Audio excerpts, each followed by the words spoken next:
Hey, Scotty. Were you Hello. bored? How are Were you you? bored? I'm good. Were you bored with my campfire story? Well, I just popped into your chat. I was modding for the Glare, and then Brian LTL was on. He had Todd McGee, the former Massachusetts state trooper. He was a guest on Brian's show. Oh my God. We've all been involved in the death in the Massachusetts State Police Academy. Absolutely. Enrique. Right. Those are streams I plan to catch up on. If you didn't know, it's still early morning here. Well, mid-morning here. So I have all of this to catch up on. Yeah, I called into Will's show and I told Will, thank God you're in Western Tennessee because us Massachusetts peeps are like in the forest screaming through the trees and we can't see the forest and we get a little crazy. And I thanked Will for keeping us grounded. Mhm. Sorry, you caught me with a mouthful of coffee. That's awesome. I'm gonna go catch up on all of that and what I woke up to at like 8 o'clock this morning. I had a little sleep in. I woke up to Melanie. She went live with the so-called update press conference, which was really just like a eulogy and telling the family to shut up. Right. Well, I mean, Will went live earlier today and I missed that. So I watched the replay. And then he went live again at 6 p.m. Eastern, my time.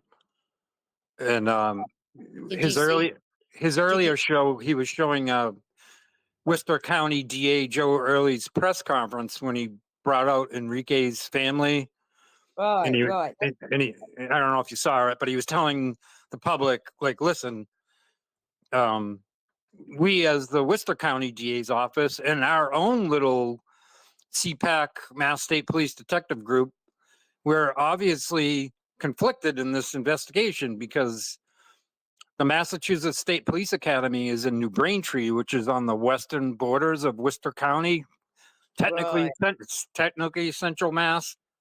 Yeah. And he realizes his office is conflicted badly in this investigation.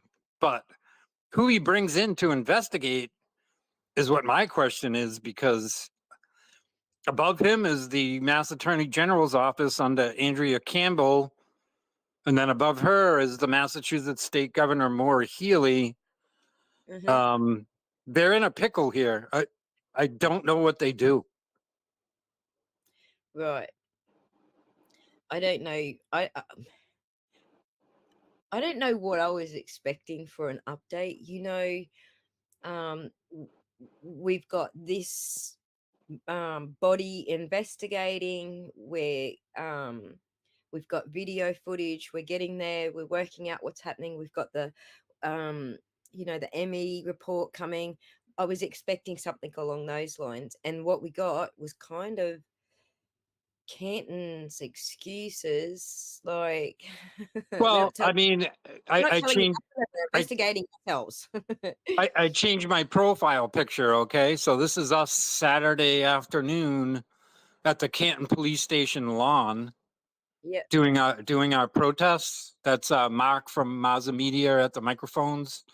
I'm yep, standing behind him with my Sandra Birchmore sign and my American flag. yep. I think So we'll actually get you up. amongst this group that I'm standing with, which I call I think the Army of Truth Seekers, we're already fed up with Massachusetts. I got up to the microphone and said, Michael Morrissey, the Norfolk County DA's office and his state police group have bodies piling up in the county, and they're busy harassing people around the state for exercising their rights to free speech by criticizing his regime. And then meanwhile, Enrique supposedly loses his life in a boxing ring. And we already were getting preliminary reports that he has missing teeth, a fractured skull, multiple contusions over his whole body, and a broken leg. It doesn't sound like a boxing injury to me. Nah, not at all. It sounds like they're trying to cover up something to me. And that Well, was what and that's what I was saying to Will at the Clear. It is he's way outside of Massachusetts. He's out in Tennessee, and he's a very good logistical, like, calm down. Let's look at the facts. mm, Where I'm here in Massachusetts screaming corruption, I sound like a madman. So, Will grounds me, and that's what I told him on his channel. We need people that aren't in the forest of trees like we are. Somebody from the outside, mhm. even you over in Australia, and your discerning mind and your way to look at facts and paperwork, and you're not in the heat. You know what I mean? Like we are. That's right. And that's something that's what I reached out to you to talk on because that was the whole point of what I was trying to sort of put out there, using my platform to to speak up for you guys, because people don't listen to you guys. You are out there, boots on the ground, doing the protesting. You know why you're out there. You know what you're doing, and you know why you're doing it. But no one ever asks you what he is doing and why you're doing it. Everyone like speaks on your behalf, and so that's why I reached out to you yesterday, because I thought, even though I'm trying to speak up for you, it's still good for you to come and speak for yourself as well. And I thought you'd be a fitting person to do that with. Also, I will be reaching out to Rita. She has reached out to me. We've had a little conversation, so I will actually reach out to Rita, and we'll talk more on the topic. Sharon also, Reader is awesome. She is right, like sped right to the front of the line in the Free Karen Reed movement. Her energy and passion, and she's a Canton resident. So I'm not a right, Canton resident. I live about an hour away. I'm obviously in Massachusetts, but Canton, Rita is there. She lives in mm, the town. She's been attacked by the townies, sent threatening letters. They've thrown acidic industrial cleaner on her lawn. She yeah, dares and speaks. She goes in front of the select board. Yeah, I mean, she's a true she's a trooper. hero. It's Sorry, amazing. she is. She's a trooper. She's got no quit. She's one person that I would say aptly fits that phrase. She has got no quit. So, and I'm gonna say the same about you, Scott. Like, that's the reason that I reached out to you, because I feel like you've been there from the start.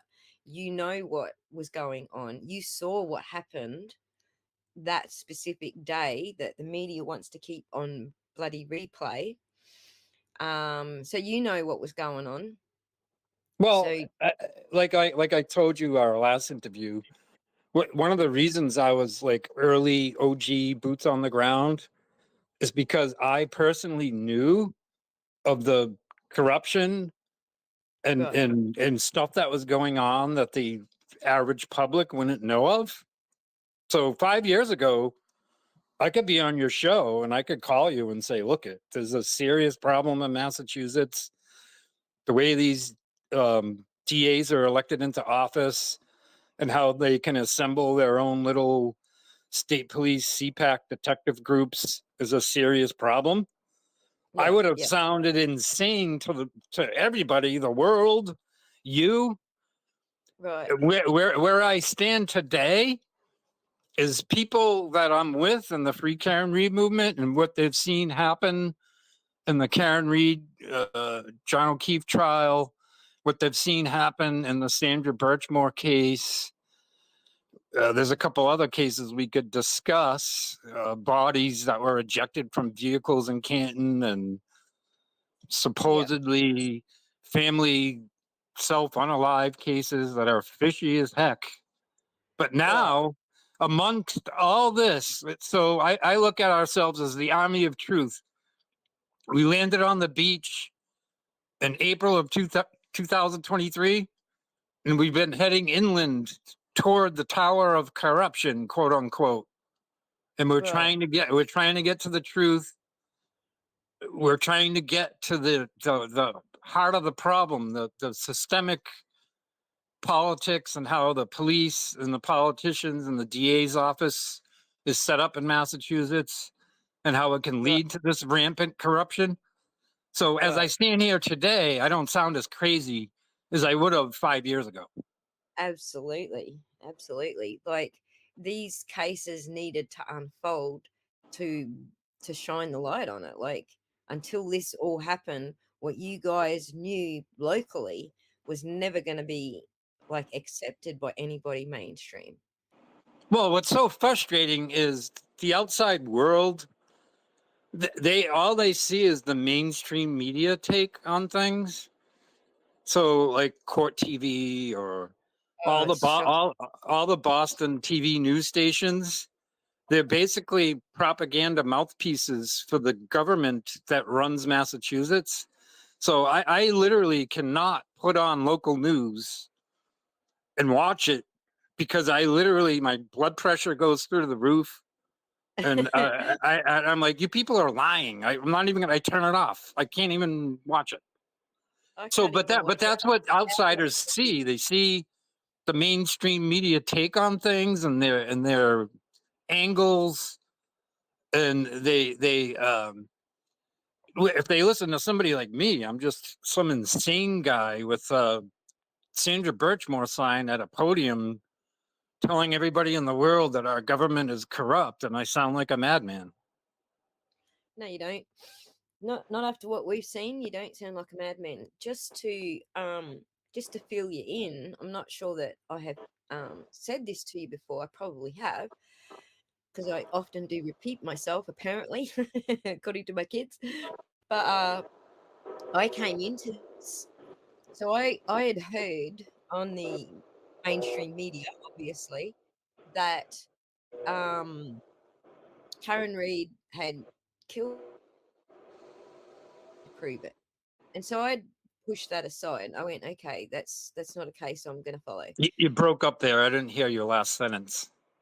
I decided it wasn't a case I was going to follow because they told us they had video of it, so she was done and dusted as far as I was Well, concerned. we discussed that before. That was a very, very, very early Very early. So what? DA Michael Morrissey lied to the media, who's in his Right, back pocket, and they put out the word that there was going to be a forthcoming video, which didn't exist.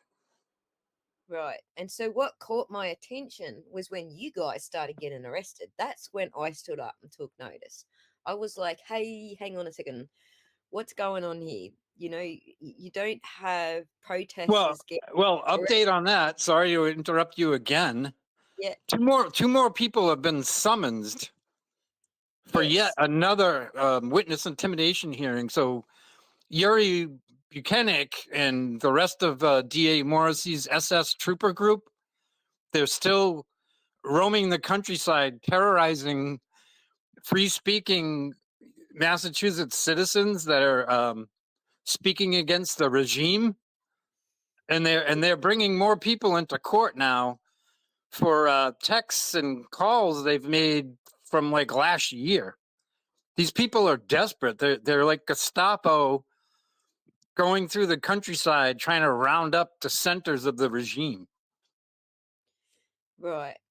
And I think the reason that I keyed with it is because some of the tactics that they're pulling on the protesters is very similar to what they do here in Australia. They will like so the media is always in bed with the government of the day. It doesn't matter if it's left or right. They just whatever government's in that's who they're worshipping. So it's kind of the same here in Australia. But whenever we have protests, it will be the media will go out there and like stir up shit. Basically, they'll just stir shit up. So then the police have to come in, and then the police start hurting the protesters, and then before you know it, the media's got a big hit story that the protesters are violent. So Yeah. that was Oh that yeah, was yeah. That's a classic setup. right. That was the pattern I was seeing with the protesters. That's what caught my attention. I saw that pattern happening. I was like, the media are painting these guys out to be the bad guys, but all they're doing is protesting. That's what caught my attention. And then I got completely sucked into the legal documents through Chasing Truth's channel. I'm not sure if any of you have heard of her, but go give her a sub. she did she went through all the legal documents and read them through. Her and I forget who it was, someone that she invited on as a guest. So, Well, can I interrupt you for 1 second?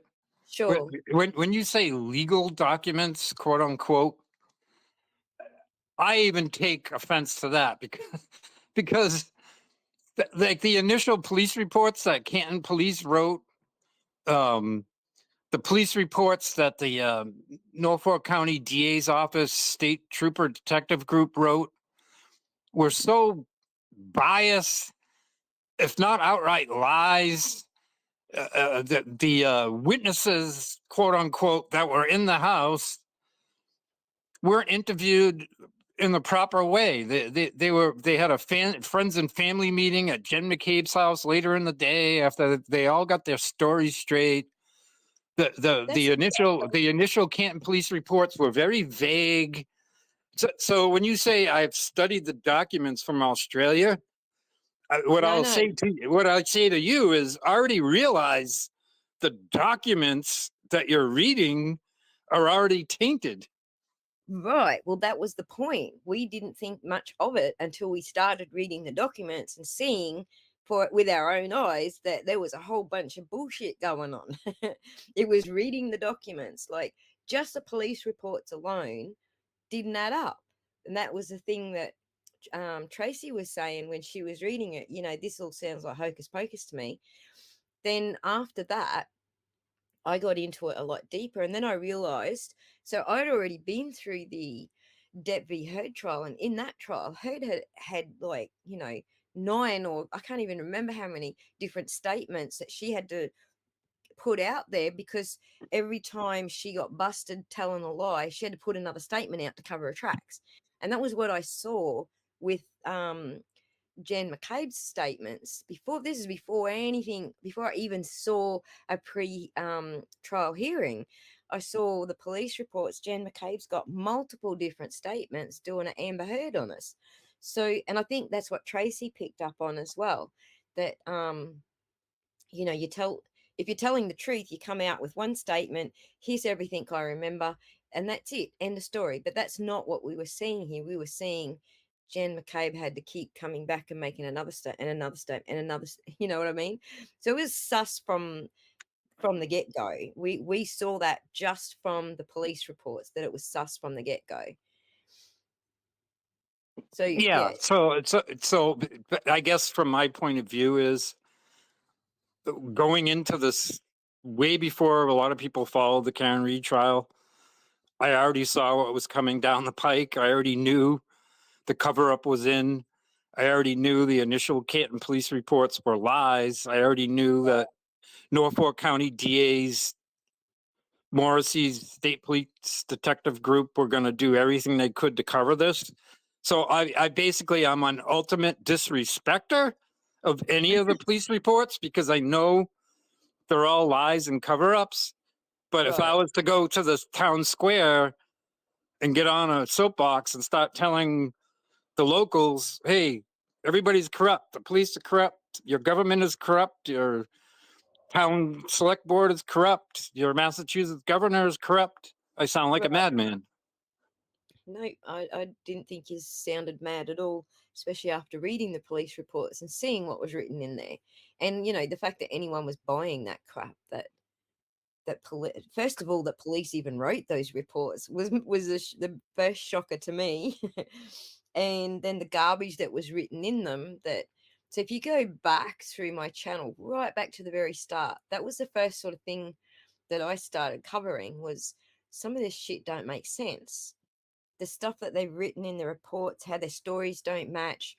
Who was it saying, hit him, I hit him, I hit him? Because, that was being said on Twitter all the time.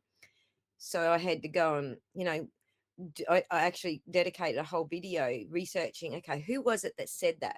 And all we found was Katie McLaughlin. No one else had said that at that point in the police reports. Well, It's even the original Canton police reports, or even the first EMTs that arrived on the scene, Karen Reed they never said that. This was yeah, all made up after the fact. right. Well, now that we've heard her say that she probably did ask, could I have hit him?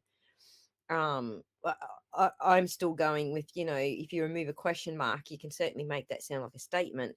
And had it sounded like a statement to any decent cop that arrested her. So I'm going with she must have asked a question. Nonetheless. No, I do believe. Okay, so put yourself in Karen Reed's shoes. Okay, she wakes up at 4 something in the morning. John, who was being a jerk, and we all can agree they were having some sort of argument, dropped them off, and she said, "Fine, pal, I'm going home. Find your way home." She goes to sleep. She wakes up, and he's not home, and she's literally now in like panic mode. Like, well, wait a minute, like, where is he? Like, one of these people didn't drive him back home, or did he try to walk? So when she backs out of John's garage and accidentally hits John's car, which is the event that actually cracked her taillight, by the way, Yep. um, she's calling Jen McCabe and Kerry Roberts. So she has no idea what she's about to get into. She doesn't realize these people are evil and that John was unalived in that house or near death, and they put him on the lawn, and she's already stepping into the trap. She's already been Yeah, she's already been fined at that point, and Jen didn't give her the address. She's ringing Jen for the address. Where did I drop John off last night? Because it was done in his Waze phone, so he didn't know the address. and Jen is lying to Karen, saying, "Oh, I called Brian Albert's house, and John's not there." So think about it. So if Karen Reed gets into um, Kerry Roberts' car, so it's her, Karen, and Jen McCabe driving around in Kerry Roberts' car. Karen is like, "Well, let's go to 34 Fairview. That's the most logical first step where to go." Right, but But Jen McCabe wanted to keep Karen Reed in the back seat of Kerry Roberts' car and drive exactly. around town for like an hour. Right. They were wasting time. They went all the way back to John's place for no reason because the niece was there. Hey, if they miss something, ring the freaking niece and say, have another look. But no, they drove all the way back to the niece's place. So I think it was like in the snow that morning would have been at least 10 minutes. Like it says 6 minutes by Google Maps when it's not snowing. So you need to add time to that because there's no way they were driving the speed limit or a non-snowing speed. We saw how Right. slow the officers drove there. So we're talking about at least 10 minutes getting Karen to drive all the way to her house, and at least another 10 minutes driving Karen all the way back to John's house, and then at least another 10 minutes. So how much of that time was wasted of John's life laying there on the lawn. Well, I mean, to me, for people to understand the situation Karen was in, and I get criticized for using this term, but she basically was forced into a car with two witches, and they brought Exactly. her. They brought her to the unalived scene of her boyfriend in the most evil manner possible. And Yep. then Karen Reed sees John dying or dead on the lawn, and she's a very intelligent woman, and she knows that she dropped them off there at 12:30, and she's not assuming that these people killed him. So her brain in panic and trauma is just, did maybe I hit him? Like, what is Yeah. going on? It's her nightmare. So, excited Already utterance, they traumatized. call it. She's just thinking out loud because Yeah. she can't comprehend what she's seeing. Any human being, their heart and soul would be torn out. And she's just trying to put reason to it. She has no idea what's going on. She doesn't realize these women are evil that she's with. She doesn't realize that this has all been set up. It's how would she know that? Right. And she's also mentally pliable at this stage that she's found John because she's traumatized. And I agree with what Tax Cut's saying here. It wouldn't have taken much to like convince her something else happened. They're putting it in her head. But before we even get to that point, rewind back to, John hasn't come home yet and she's worried about him. We had Abby come on and talk about her ex. She's looking into a case very similar to this regarding her ex-boyfriend. So he was found in his apartment complex, and it was kind of a Sarah Birchmore kind of situation. Um, but the injuries match John's injuries. So I'm trying not to say the S word because YouTube is uh, essentially. Um, Abby was saying when she first found out that he might have done this to himself, she blamed herself. The first person she blamed was herself. That there Well, was I'm that. I'm I'm sure Karen, in the trauma of that moment, a million things are going through her head. But I can also picture her backtracking in her mind when maybe they were arguing where she was bringing him over there.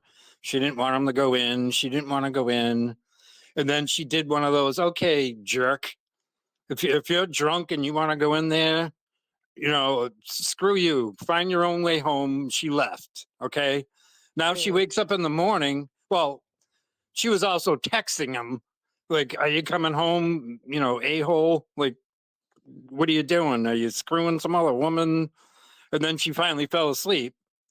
Then she wakes up and then she realizes, oh, I think she expected him to just come home at some point. It happened right. in Aruba. They got in a fight and he eventually came back to the hotel room and everything was fine. And then she apologized to the people that were Yeah. involved in Aruba, whatever. She wakes up and it's the worst case scenario ever. Like, he's not home. Like, what is going on? Like, so she gets into Kerry Roberts' car with Jen McCabe and they're just driving around wasting time. And then they're going to pretend they don't see John on the lawn. And then they just thrust Karen Reed into this nightmare. Right. Exactly. I probably do sound a bit sniffly and snotty today because I've got hay fever, something chronic. I don't know what it is. Something's flowering in our paddock nearby, and I haven't actually looked to see what's flowering, but something's going off out there.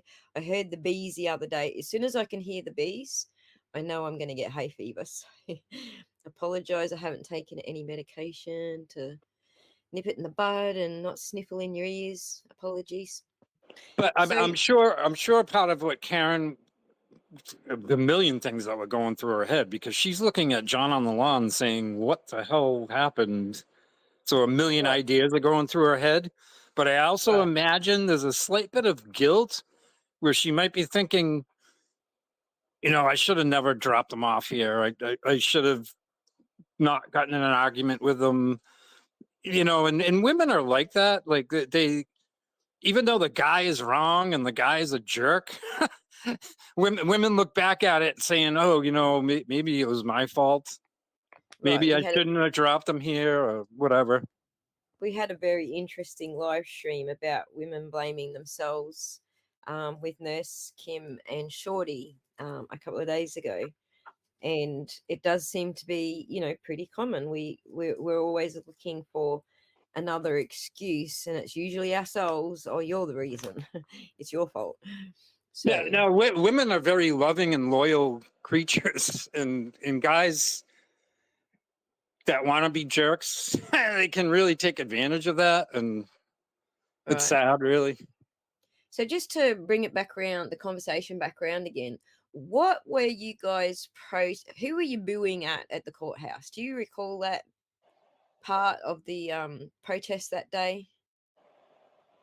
I mean, way in the beginning when we were accused of booing booing John family. O'Keefe's parents. Yeah. So yeah, you have to understand is all the pretrial hearings or even in the trial, um, the O'Keefe side of the family would show up in a group. They would be escorted from the parking lot behind the Registry of Deeds building, which is directly across the street from the Dedham Superior Courthouse. So amongst John O'Keefe's parents would be the evil players, like the people we hate. So they Right. come in as a group. So Grant Grant was one of and initially, some people in the Karen Reed movement didn't know who John O'Keefe's parents were. So that video where we're booing his parents, we weren't. We were booing like Carl Dougal or Tully or McKennick. It just so happened that John O'Keefe's parents were in the group. And then I remember specifically Aiden Carney, Turtle Boy, telling us as a group, stop booing. That's actually Peggy O'Keefe and John O'Keefe Sr. Don't boo the parents. right. So So they you were didn't they were like collateral damage. you didn't know who the parents were until after Aiden told you. I didn't know who they what they looked like in person at that time. No, Yeah. that was a date early in 2023. Yep. So That was so a a recent. lot of us that started showing up as Free Karen Reed supporters, we didn't Right. know all the players by face and name at that point. No. So once everyone realized who the parents were, everyone became far more careful where they were directing their booze at. Correctly? Correct? I Yeah, mean, but that's what. the problem, Aussie, is they're all coming in together. So there's a group of like 15 of them. Okay, so there's Peggy O'Keefe and John O'Keefe Sr., but right behind them is Jen McCabe. Right behind her is Carl Dougal and his wife. So But all the other players in the group are all villains except the parents. tell the Carl Dougal story so everybody understands the problem with Carl Dougal. He's got a bit of a history in this as well. So Carl Dougal, who's a Boston police detective, he's the only Boston police officer that ever appeared at this trial.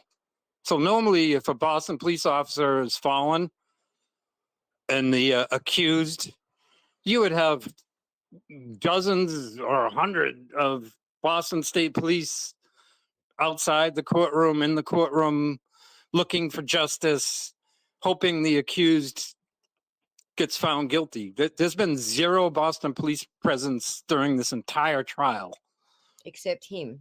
except him because he was friends with the McAlberts.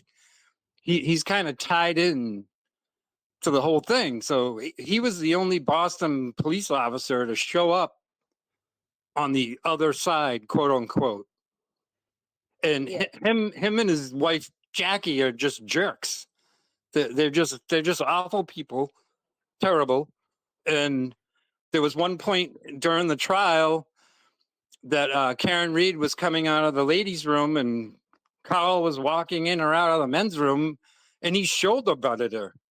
He assaulted her in the Yeah. courthouse. And he got him. It was caught on video, and he was banned for the remainder of the trial. His Right. wife Jackie continued to come to the trial without him because he wasn't allowed in the trial anymore. Right. And so herein lies the reason why some of the outside players who attend the courthouse with the family are getting booed at. Another story, which I'm sure most of you know, is about the the family inviting Turtle Boy's ex to one of the hearings. Yeah, LG. We don't like to use her name, aka fake victim. Yes. So she had a restraining order against Turtle Boy. So what the family did is they weaponized their restraining order and they put LG in their contingent coming into court to get Turtle Boy thrown out of court. Right. So essentially that sorry. Give me one sec. Continue on, Scott. I need a second. Yeah. So, what was outrageous about that? So, if you go back to LG, the fake victim, we believe, as Karen Reed supporters and Turtle riders, that LG was a plant from the beginning. Turtle Boy had a tryst, an affair with her, and she ended up working with Tully and Mello, the special prosecutor that were coming after Turtle Boy for the witness intimidation harassment thing. And Kate Peter, aka Krusty, was working with LG, the fake victim, to basically set up Turtle Boy to get him arrested and get his bail violated so he would go to jail for 60 days, which happened. Aiden did 60 days in jail. He gets out. She still has the restraining order on him, but she has never been to the Karen Reed trial. She has no reason to be there. And all of a sudden, the O'Keefes / McAlberts insert LG into their contingent and walk into the courtroom with her by their side for the sole purpose of getting Aiden Carney ejected from the courtroom because she has a restraining order on Turtle Boy. It was all a ploy. It was Right. all her weaponizing her restraining order. It was obvious. She had no reason to be there.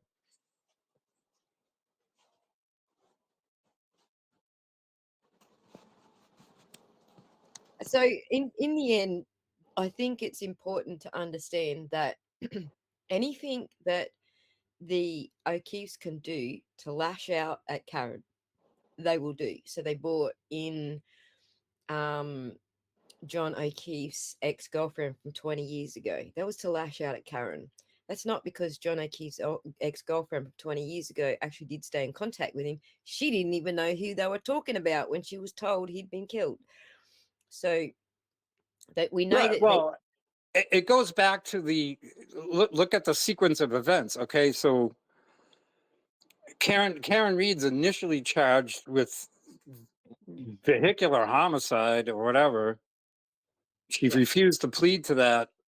So meanwhile, they're trying to come up with some way of convening a state grand jury, and we're going to up the charges to second degree. The McAlberts come in, and the other people come in, and what they're trying to do is character assassinate Karen Reed. They're trying to build up a motive for her. So they're bringing up the Aruba incident, blah, blah, blah. So when you get to the trial, the bulk of the state's prosecution case was A, to protect the McAlberts, and B, we have to paint Karen Reed as this like insanely evil, jealous woman that wants to off her boyfriend. So the majority of the state's prosecution case was to bring in the women from Aruba and drag the stepchildren in and just paint Karen Reed as this evil, conniving killer. right. And that's to titillate the jury and the crama drama crap. And that's what a lot of DAs do nowadays. They try to get the jury to buy the crama drama in order to convict somebody. Right. There's also a side story to that. So I've tried to explain this before, but I'm not so sure that I'm good at it. But I'll introduce it and see if Scott can explain it better. But there's also been a push to, so if they could get Turtle Boy on certain charges and prove that he was in contact with Karen Reed, then they could have Karen Reed's bail revoked. And so there was this massive movement on their part to try to connect Turtle Boy and Karen together in a way that incriminated Karen so they could get her bail revoked. Is Correct. that They were trying to put both Turtle Boy and Karen Reed, put Turtle Boy back in jail, and get Karen Reed in jail. right? And so a lot of this paying out on Karen and using Total Boy as a weapon and Total Boy's personal problems as part of the weapon. was because they wanted Karen in jail. They're Yeah, still I trying mean, to do. obviously, they're still trying to. So these latest two that have been summoned to the clerk magistrate hearing for witness intimidation, even though Yeah, they're going back over a year to come up with these charges. They're trying to get one of these people. They're trying to get pressure on one of these people to say Turtle Boy told me to do it. Therefore, they could revoke Turtle Boy's bail, get him back in jail, and maybe if they get lucky, they could get Karen Reed's bail revoked and get her sent to the MCI Framingham. right. I find it very humorous from over here in Australia that Turtle Boy's being framed, and it's all something to do with Framingham. I just find that hilarious. In Framingham being framed. Yeah, Right. that's funny. That's funny. Yeah, And there's all. they're just. I hope and pray to God that what we are witnessing right here with D.A. Morrissey's SS troops roaming the countryside, summoning free citizens with free speech to court, is the final death throes of their regime. Right. I think it is. I think it's a lot of desperacy coming out. And I also felt that um what was a desperate thing that I thought it just jumped out of my head. There was something that happened just recently that I thought was the ultimate of desperacy. Oh, the lawsuit. I felt the lawsuit was that final act of desperacy from the O'Keefes. Well, I mean, obviously, everybody that's talked about it, legal minds like Mark Betterow, I mean, he thinks the civil suit against Karen Reed is both premature and ill-fated, but there was a 3-year time limit, which would have brought it to this coming January that they had to file that lawsuit. But Yeah, they're forcing a hand that's a losing hand. I don't think that goes anywhere. But I don't think. they're doing it anyways, just to throw more shade on Karen Reed, make her Right. look even worse in the public. It really is. It's more of what it's about. It's It not like really is. not like It's a they think they're gonna win it. it's a desperate act because they feel like they're losing the public the PR campaign against Karen, so they had to, drive that knife in just a little harder. I'm sure that, most families are going to do the wrongful death thing anyway within time period allotted. I mean, I'm sure that's all part of the course, but the way that they have presented this one, it's so easily defeated in court. Like it's just so easily shot down because both of those bars have got receipts. Sure, those receipts weren't allowed to be shown in the trial for whatever reason. Bev shut it down. Those receipts weren't allowed to be shown at trial, but that's not going to be the case in a civil suit. Well, especially when they're up against the time limit, which is next January. They're filing it for two reasons. They want to throw shade. So think about it. They have the mainstream media in their back pocket. So they file a civil suit against Karen Reed. It gets headlines on all the major Boston TV stations. O'Keefe family files civil suit against Karen Reed. Karen Reed look bad. Karen Reed bad. So they get Right. that win, It right? was their PR. It was their PR push, and it was desperacy because who are they reaching out to with those outlets? They're not reaching out to any of us because none of us would listen to those freaking outlets. Have they not noticed that the entire public is not listening to the media outlets anymore? We don't trust them anymore. It's very tone deaf, They're only reaching out to a very small audience, really. Well, when you're boots on the ground here in Massachusetts, and we're the army of truth trying to attack the tower of corruption and pull it down. One of the very top floors in this tower of corruption, quote unquote, is the Yeah. mainstream media. They are our enemy. They're part of the problem. Like WCVB 5 Boston. And they're losing. Greg Henning, their legal advisor, is Brian Albert's attorney. So when I'm boots on the ground with the Free Karen Read movement, or I'm out there at a Turtle Boy hearing, or I'm at Canton Police this Saturday, I tell my fellow soldiers, quote unquote, we all have to know thy enemy. Who is our enemy? One of our major enemies is the mainstream media. Yeah. Yeah. Yeah. And people have to understand that. And we just were talking earlier about Rita Lombardi and how she's a leader in this movement. Yeah. She's told me personally and said it publicly. She had no idea how biased the mainstream media is. And if we called her tonight and talked to her, she's fully on board with me. She's seen it firsthand. She knows how biased the media is. She Yeah. understands that and works around it. Yeah. Yeah. I've had some conversations with her about that as well. So here's the thing: the media is also in this like desperate panic. I don't know what they're doing in America, but I believe all over the world the media is in a desperate panic because social media has become the voice of the people, and they are no longer controlling the narrative. And so over here in Australia, they're losing their sheets over the whole thing. They're trying to shut media down so that we're not allowed to talk about stuff that the media would normally be the ones to talk about. They're trying to corner their audience back again, but they're losing it. They're losing the trust of the people. They're losing the audience. Nobody I know watches mainstream media anymore. Sounds like I don't, that's I don't, I don't watch it at all because I'll watch it to look at the weather report. Everything else they're saying, I tune it out and turn it off. I don't even listen to them. See, I don't even need the weather report on TV because my laptop tells me it tells me everything. It tells me this rain tomorrow, and it'll go bing. The rain is a half an hour away. Bing, it's now raining.